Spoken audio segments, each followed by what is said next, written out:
Mask आणि टोपी घालून अमित शहांची भेट घेतल्याची अजित पवारांची कबुली। शिंदे फडणवीस अजित दादा फिरत्या राजकीय रंगमंचाचे नटसम्राट, राऊतांची टीका। महायुतीचा जागा वाटपाचा फॉर्म्युला ठरल्याची सूत्रांची माहिती। प्रत्येक जागांबाबत लवकरच चर्चा सुरू होणार। लोकसभा निवडणुकीतील शिकवणीनुसार विधानसभा निवडणूक लढण्याचा निर्णय। आमदारकीची शपथ घेतल्यानंतर पंकजा मुंडेंनी व्यक्त केली मंत्रिपदाची इच्छा। मंत्रिपदासाठी नाव चर्चेत असल्याचा पंकजांचा दावा। पुणे जिल्ह्यात मावळ आणि मुळशी तालुक्यात पर्यटन स्थळांवर अनिश्चित काळासाठी बंदी। मावळ प्रांताधिकाऱ्यांचा आदेश। मनसे अध्यक्ष राज ठाकरे पुणे दौऱ्यावर। पूरग्रस्त सिंहगड रोड परिसराला भेट। नुकसानग्रस्त सोसायटीमधल्या नागरिकांसोबत संवाद। राज ठाकरेंनी जाणून घेतल्या पूरग्रस्तांच्या व्यथा।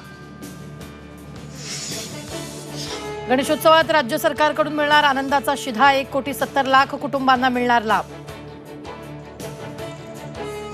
नेमबाज मनू भाकरनं रचला इतिहास। 10 मीटर पिस्टलमध्ये कांस्य पदक। पॅरिस ऑलिम्पिकमध्ये भारतानं पदकाचं खातं उघडलं। पॅरिस ऑलिम्पिकमध्ये सिंधूची विजयी सलामी। नौकानयनपटू बलराज पंवर सुद्धा उपांत्यपूर्व फेरीत दाखल। तर नेमबाज रमिता जिंदालची 10 मीटर एअर रायफल स्पर्धेच्या फायनलमध्ये धडक।